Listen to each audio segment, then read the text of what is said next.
So first of all, a reminder, I believe we decided tomorrow, Thursday evening, which is tomorrow evening, we're going to have the marathon sections starting at 7 o'clock, is that right? 6. Was it 6 or 7? No, it was 6. 6 o'clock. Yeah, that's that one.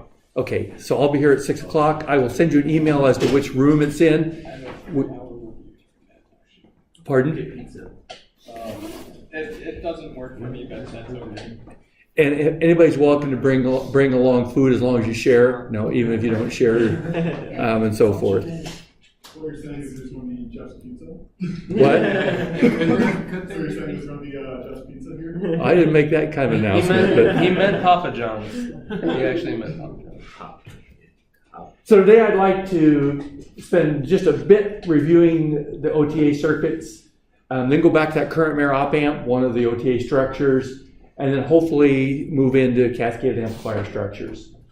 Review from the last lecture.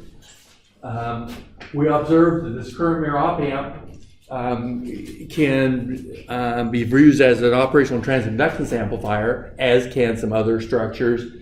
But what's particularly interesting about this structure is that the original authors pointed out that you could change the transconductance gain of this OTA by adjusting the tail current. They did it initially in a bipolar process. How much adjustment range did they have in the transconductance gain of their structures? How much adjustment range in the transconductance gain? 6 orders of magnitude, a factor of 10 to the 6th. And we said we could inherit that adjustment range if we took this OTA and put a resistor on it and formed a voltage-controlled amplifier. And then we looked at replacing the resistor by an OTA with a feedback element in it, which had an input impedance, was that of the resistor. And if we put those together, then we had a resistorless voltage-controlled amplifier, and each of the devices could have a 6-decade adjustment range. So this gave us a 12-decade adjustment range in gain. As I pointed out, I've not seen any applications where you need a 12 orders of magnitude adjustment gain. Many cases, an adjustment gain of a factor of 2 is great. A factor of 12 orders of magnitude can happen with this structure. For the MOS structures, we don't quite get as much adjustment range. We also saw that if we put a capacitor on the output, we could form an integrator. If we can form integrators, we can build filters. I've worked with these in the past. I've built 5th order elliptic filters with these OTAs. They're completely programmable. So I have one bias current that programs the frequency, for example, of a 5th order elliptic filter. And to give an appreciation for what the challenges might be, I know we don't spend a lot of time talking about filters in this course, but if we had a elliptic filter that's bandpass, the poles actually lie on the ellipse, and if it's 5th order, you'd have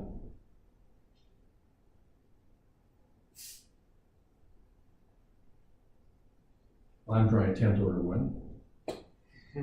You can build a 10th order with this as well.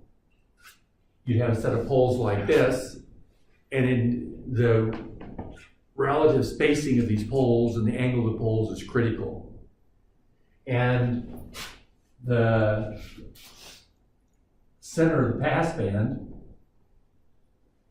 is somewhere in the middle of this locus. We can be very rigorous about what this was. If I want to make this programmable, I've got to move all the poles up and keep the right relationship between all the poles.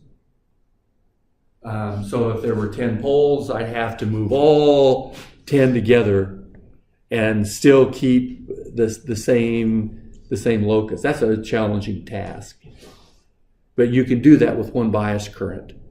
on these transconductance amplifiers by using the same bias current to bias the tails of a group of OTAs.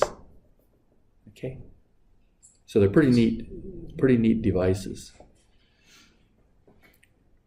We did a comparison of the OTA-based structures with the op-amp-based structures.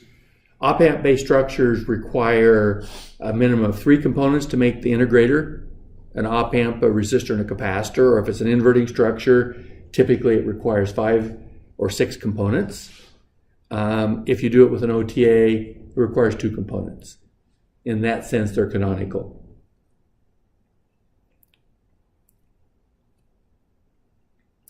Biggest limitation is twofold. Linearity is somewhat limited.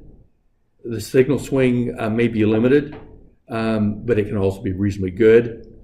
And the properties of the OTA that we've talked about so far are dependent upon process parameters. So where characteristics depend upon process and they're temperature dependent. If you go back to that elliptic filter example I mentioned, there are ways to take care of both the temperature variations and the process variations. One way is to reference the center frequency of that cluster of poles to a crystal. So you build an oscillator and a feedback circuit and have the center frequency track the frequency of the oscillator. And if the oscillator is accurate, then the center frequency of your filter is accurate. So we can do that as well. So let's go back to that current mirror op-amp now. And we'll get back to Mr. Kimmler's question. The current mirror op-amp offers a strategy for GM enhancement. Conceptually, we were going to multiply the GM of the transistor M1 by the mirror gain of the OTA. Very simple structure, but how good are these properties? Is this a really clever solution? And we saw the gain expression in terms of the small signal parameters increasing by the mirror gain of the op-amp. If you had a mirror gain of 1, then it reduces what we had for the reference op-amp. But if you have a mirror gain of M, this stays the same. We just multiply this by M.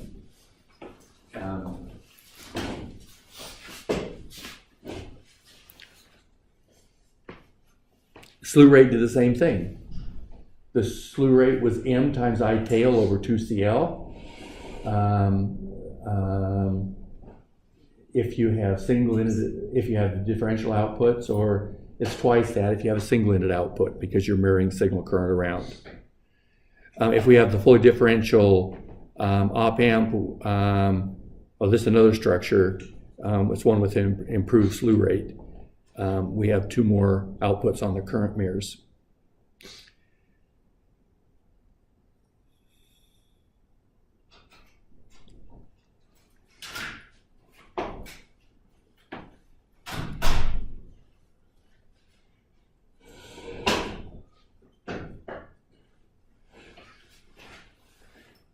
So I'm gonna skip over the one with improved slew rate. We can go back. You can go back and look at that if you want. It's a slight modification of the previous circuit to increase the slew rate, and you can increase it by the gain of the current mirror as well. But let's go back to the simple current mirror op-amp and see if it really gives us an almost free gain enhancement. Almost free gain enhancement. Just simply changing the sizing of those transistors to make the mirror gain bigger than 1.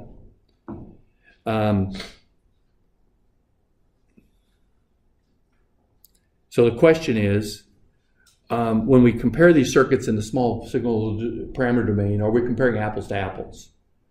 Or are we comparing apples with oranges?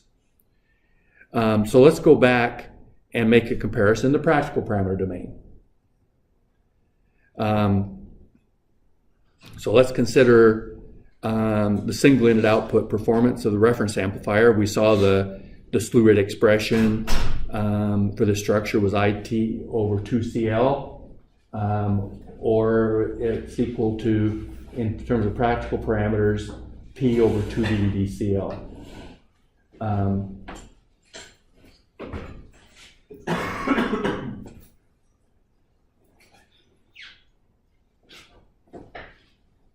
And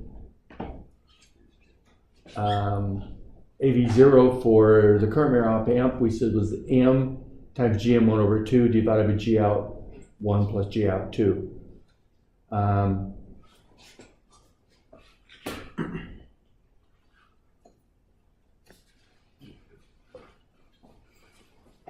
If you look at a current mirror, and here I'm looking at an N-channel current mirror, I can do the same with a P-channel current mirror. The mirror gain we know is the W over L of the output device divided by the W over L of the input device. You've seen that before. If you look at the GM of a transistor, the GMs are also proportional to W over L. So I could write the mirror gain as GM6 over GM4. It's easy to show that this is a different way to write the mirror gain expression. So I can come back to this AV0 expression I have here and put it all in terms of small signal model parameters. And if I do it, the gain is GM6 over GM4 times GM1 over 2 times G out 6 plus G out 8. Okay. Again, it appears we've got an enhancement of the gain because we multiplied it by GM6 over GM4. But now the question maybe comes out, well, and this ratio is the W over L ratio of the devices. So the question still comes up, is this a lot bigger than it was before?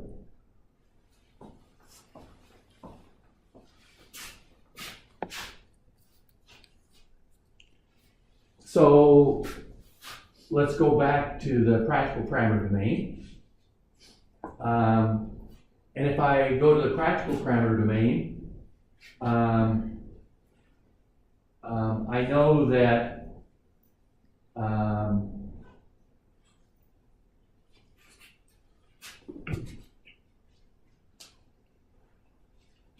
what do I know?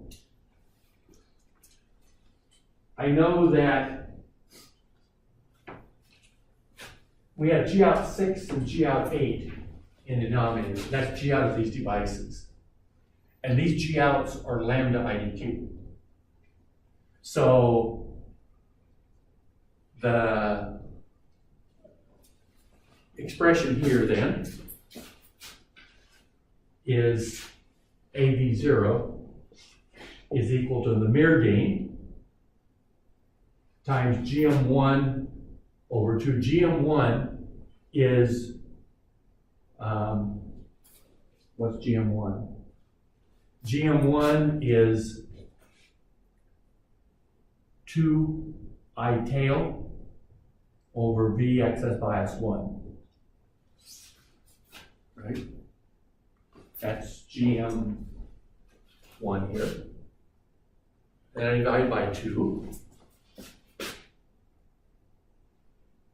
And this is divided by G out 1, or G out 6 plus G out 8. So this will be lambda times I D6 plus lambda times I D8. G out is lambda I DQ. Now, this current is I tail. This current is I tail over 2. And this current gets mirrored to here. So this current here, ID6, is going to be the mirror gain times I tail over 2. So ID6 is equal to the mirror gain times I tail over 2. And that's the same as ID5. So I can substitute those back into here, and I see the gain, which we saw was increased by the mirror gain, is equal to M, these twos cancel, times I tail over V excess bias 1, divided by, I'm going to factor out the lambda, and then I'll have a 2 times ID6, which is going to be M I tail over 2. And the M's cancel, the I tails cancel, and I'm left with a gain that's equal to 1 over 2 lambda Vx is bias 1. Don't the twos cancel? What? Don't the twos cancel?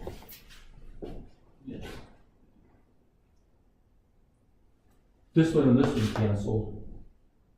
You carried one of them down.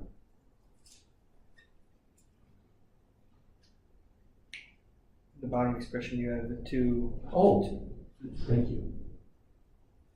So it's 1 over lambda Vx, thank you. So it comes out 1 over, did I make a mistake on the slide? I will go back and correct the slide. The gain we're going to get with this current mirror op amp is the same as we had for the reference op amp. If I correct this the slide. So for a given VXS bias on M1, the gain of the current mirror op amp is the same as the reference op amp.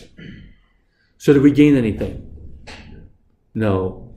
It appeared we gained something because we looked like we had that current mirror gain in there, but actually that mirror gain canceled out when we went back to the practical parameter domain. The other thing that's happening, of course, here is that the power, if we compare them for the same power, I tail goes way down. Or if I keep I tail fixed, the power on the structure is going to go way up. Because the power is determined by VDD minus VSS times this current plus this current plus this current. If this is I tail, and this is MI tail, and this is MI tail, the power dissipation in these devices is much bigger than the power dissipation going through the middle of it.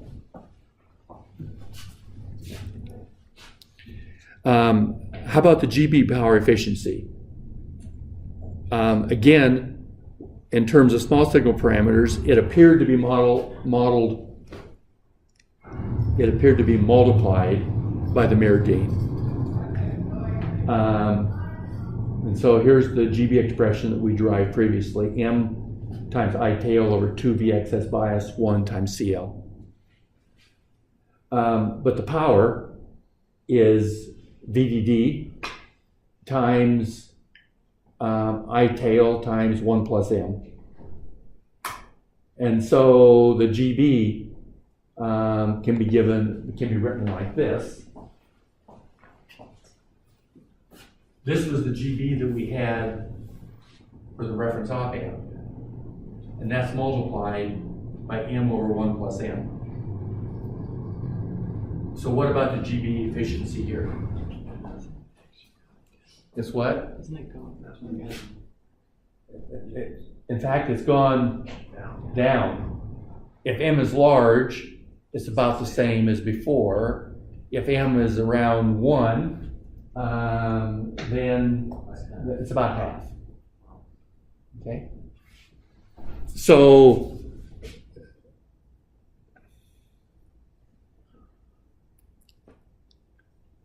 the GB efficiency actually decreased for small m, and it's about the same for larger m.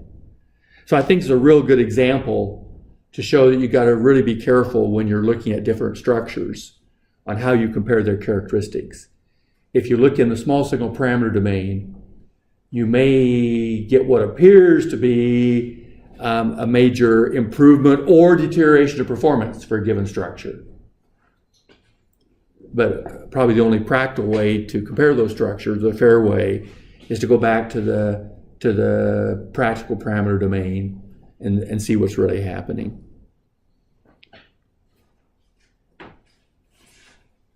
The slew rate actually deteriorates also by the same factor.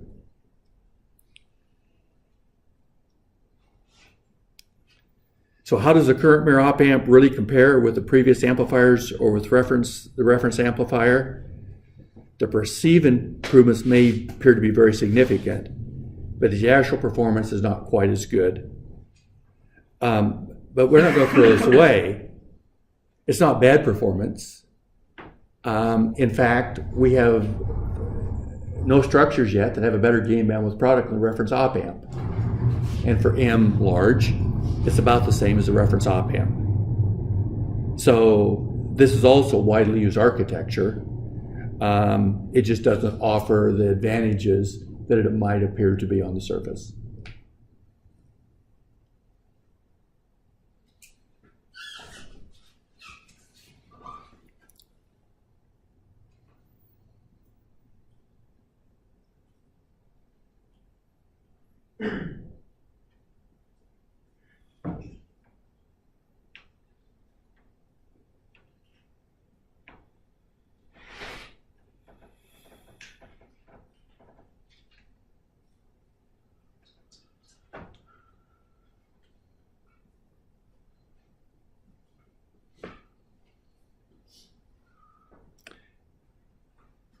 So let's look at the current mirror op amp from a different perspective. So here's the current mirror op amp. And if I look at that dashed box, and if I excite it differentially, this is an AC ground. So, and the input impedance of this M6 is infinite. So what do I see here on the left part of the circuit in the dash box? I see an inverter or a common source amplifier with a diode connector transistor as a load. So the input is the input to a common source amplifier.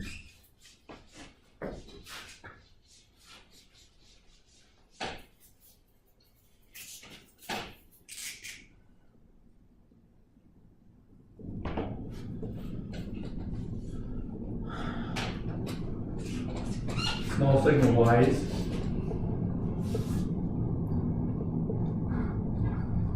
it's a conductor of value GM2 connected to ground. And this output goes into M6 and M8. And it has a P channel device.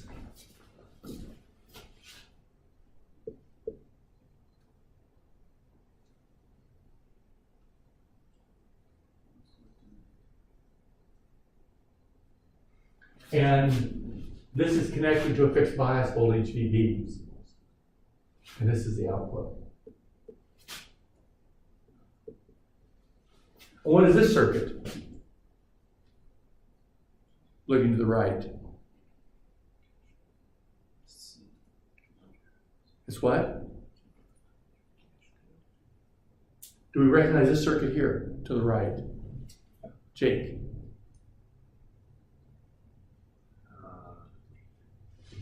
I forgot the name. Garrett? No? Folding. Let me draw a different circuit. Isn't it? It's an inverter. It's inverter. So I'll draw it with in-channel inputs. Because we may have seen that more.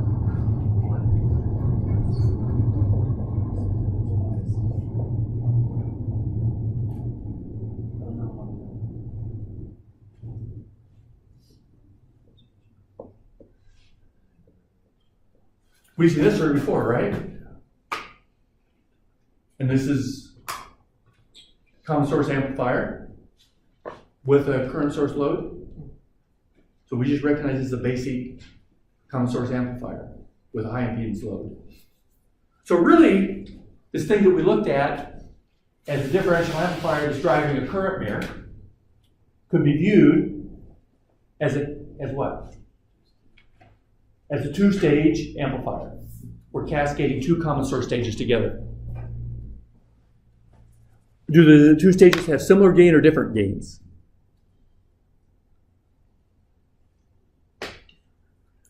Different. And why are they different? First stage has GM1 over GM2. So this is a low gain stage. And this one is typically a high gain stage. So we're cascading a low gain and a high gain stage together to make this current mirror op amp.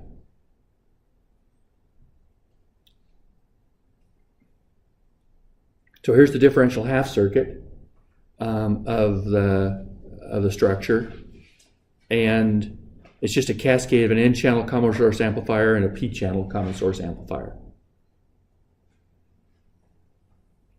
So the gain of this structure is GM2 over GM4, and the gain of this structure is GM6 over G out 6 plus G out 8. And there's a factor of 1/2 because we put a differential input in. Half of the differential input, excuse me. And that's the same expression that we got previously analyzing as a current mirror.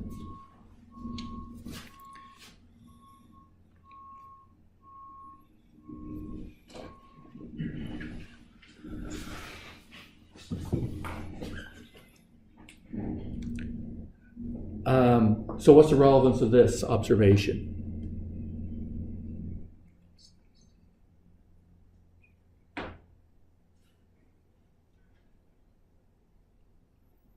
Well, I think the intuition people have at how circuits operate is strongly dependent upon how they view the circuit. And two people can look, or even one person can look at the same circuit in different ways, and think they've got entirely different operational characteristics when actually they're the same.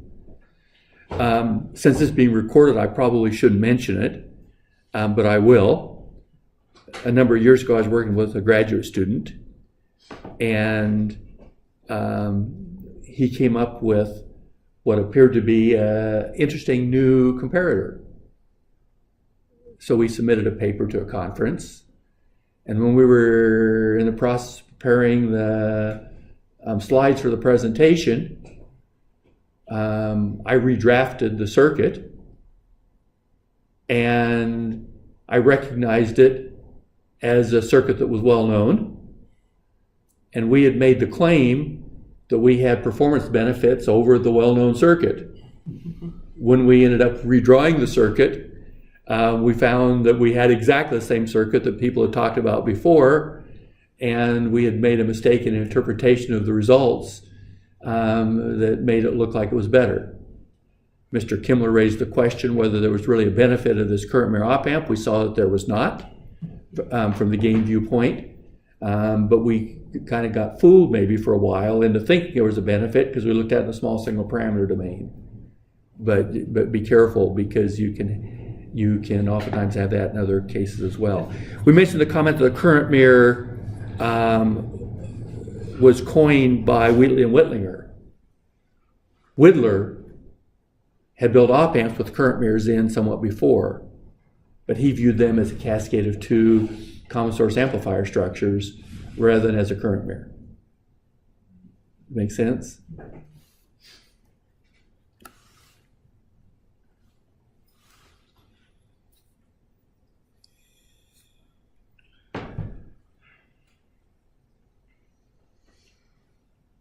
So I guess I can summarize when you're trying to compare different structures. Is it important to compare different structures? It's critical. It's critical because as a designers, we need to make trade-offs between one structure and another to see which is best for a given situation. So we regularly have to compare structures, but it's important we do it in a way that's fair, so we're comparing apples to apples. It's critical to identify the metrics that capture the performance you're interested in, and then look at a way to fairly compare the structures with the metrics that are of interest. And sometimes it's a challenging task.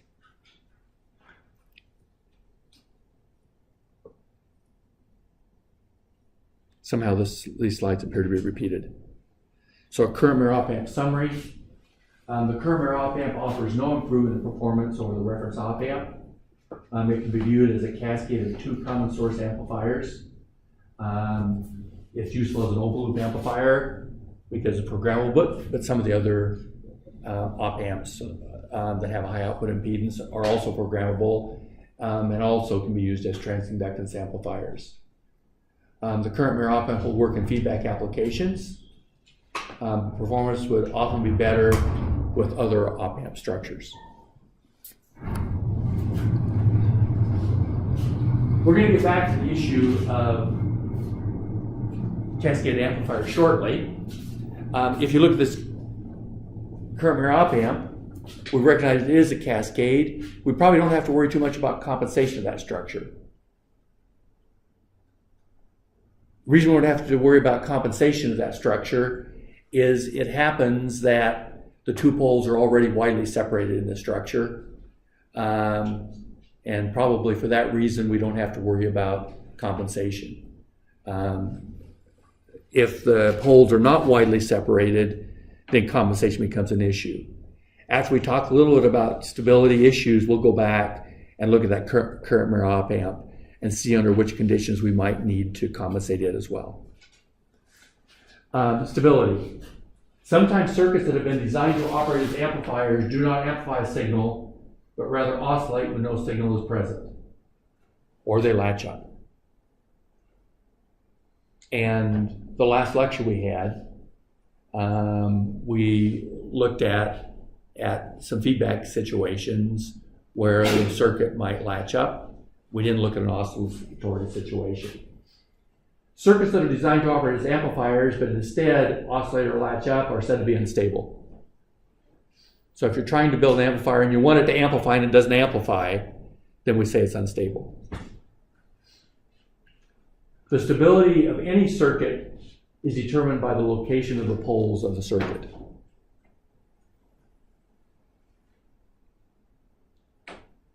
It will be shown that if the poles of an open loop amplifier are widely separated on the negative real axis, then the feedback amplifier built using the open loop amplifier will be stable. Not only will it be stable, it will have attractive transient response and gain characteristics. And it will be shown that if the poles of an open loop amplifier are not widely separated on the negative real axis, then the feedback amplifier built using the open loop amplifier will become unstable.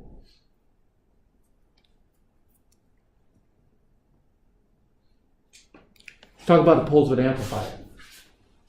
The poles of an amplifier are the roots of the denominator of the transfer function.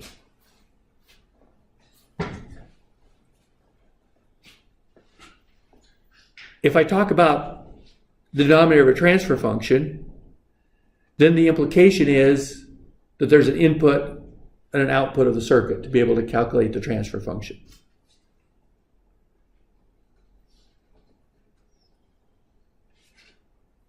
So we have a little bit of a concern right now that if you take a circuit and put the inputs in different places, we might have poles that might be different.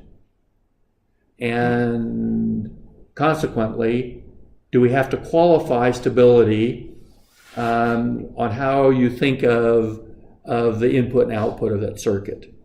We'll address that issue shortly. Each energy storage element introduces an additional pole. With a qualifier, watch out for the fine print, except when capacitors form loops or inductors form loops. And each loop that's formed, you reduce the number of poles by one. So let's not worry about the loop issue right now. The poles of an amplifier can often be approximated by independently considering the impedance facing each capacitor and assuming all other capacitors are either open circuits or short circuits. If you have an amplifier that has two energy storage elements and you solve for the transfer function, it might be a lot of work to get it. Then you probably have to use the quadratic equation to find the poles. Those expressions can be pretty unwieldy. If you have a circuit that has 3 capacitors in it, and you solve for the transfer function, and you want to find the roots, you have to solve the cubic equation. Solving the cubic equation, has anybody seen the solution of the cubic equation in parametric form? If you have an equation, d of s is equal to s cubed plus a2 s squared plus a1s plus a0.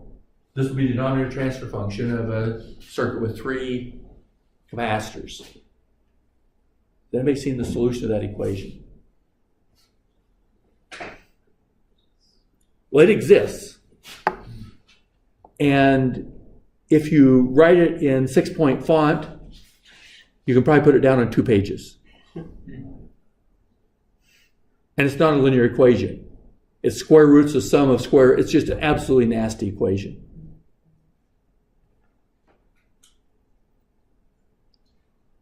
If you have 4 energy storage elements, your denominator polynomial will be 4th order. The equation for the solution of the 4th order, which is called the quartic equation, exists also. It just requires a couple more pages in 6-point font to write it down. I've seen nobody derive benefits from the parametric solution of the quartic equation. If there are 5 energy storage elements, what about 5 energy storage elements? I'd be trying to break it down. You could try and manipulate it to be several cascaded lower order stages. I think 5's the limit. We had the same lecture last semester in 330. Yeah. I think 5 was the limit. 4's the limit. 4's the limit. Oh, yeah, that's what I meant.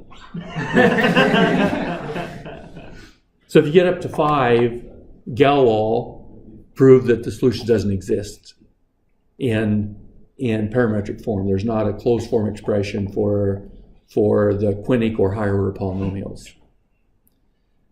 How old was Galois? Remember how old Galois was when he did that work? But might have been. I don't know. He reported it when he was, I think, in his late teens or early 20s, and he didn't get much older than that. What happened to him? Did we talk about that too? The plague? It was a special kind of plague. Bubonic. No, it was a duel.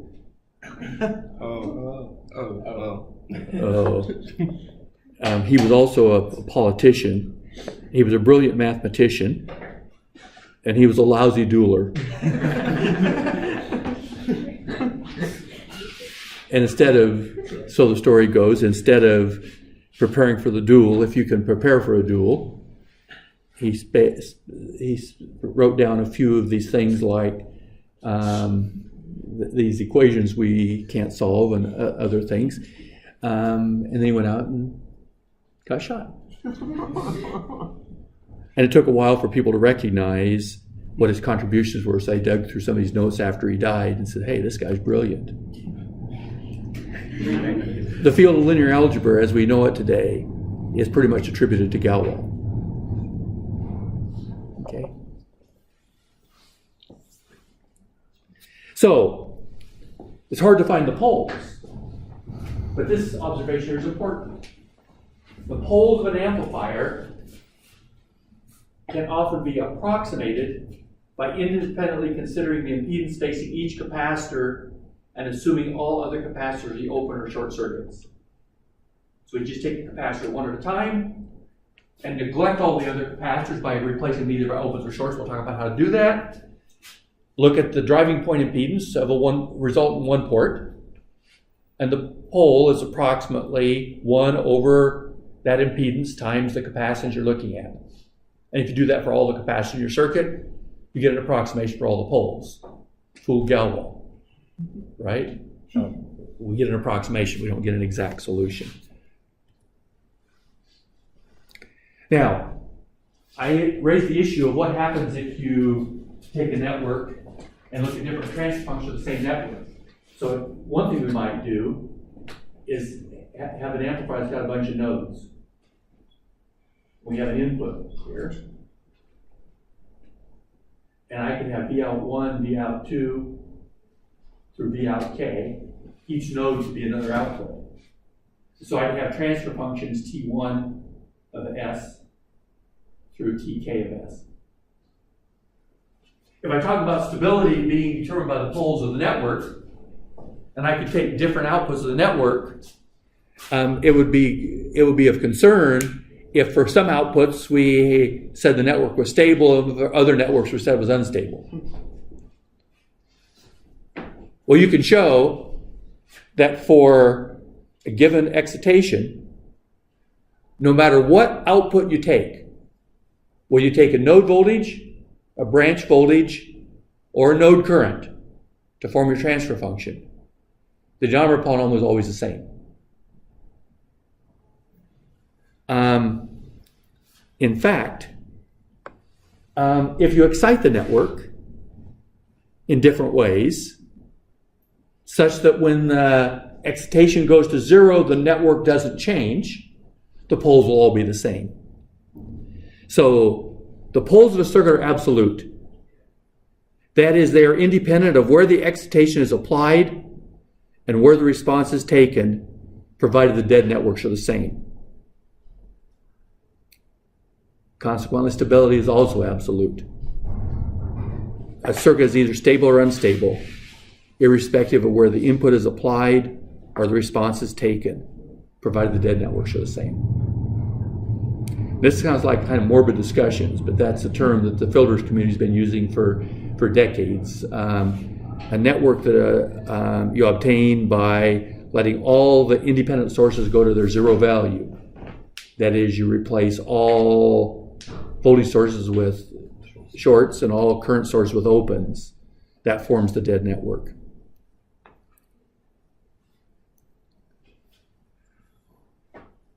So, are there stability issues or concerns for feedback amplifiers using this op amp?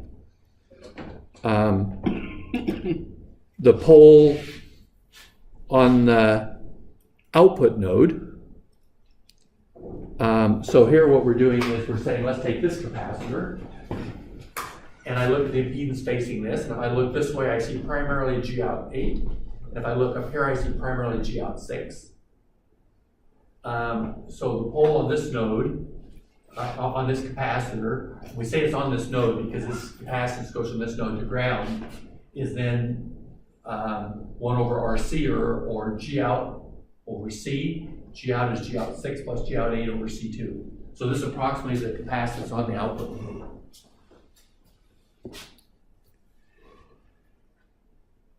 And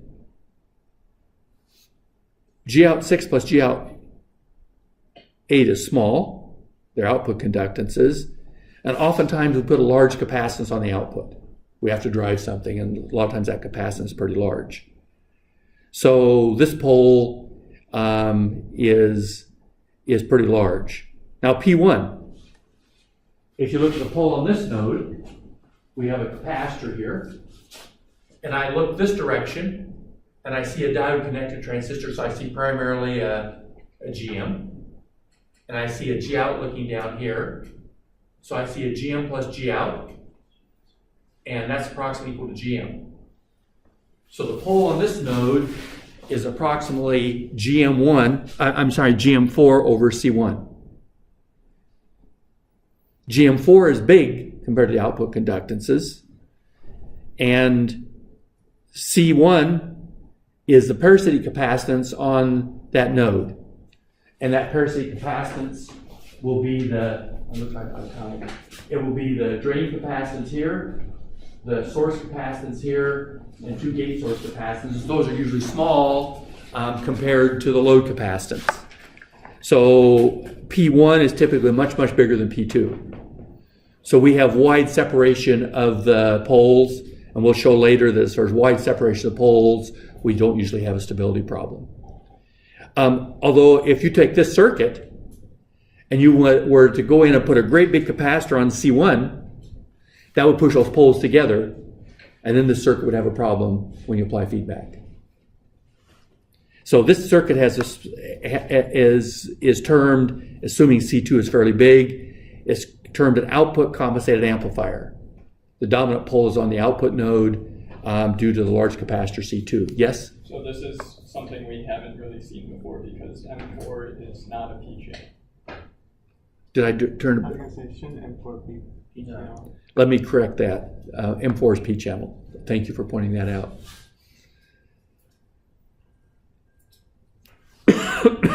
Okay, so we'll stop here. This circuit has no stability problems provided C2 is large. We're going to come back shortly and ask the question, what if I want more gain on that first stage? And what if C2 is not necessarily large? That's all for today. Thanks. Where do you want the homework to be? Ben, where can they turn in the homework if they turn it in at 5?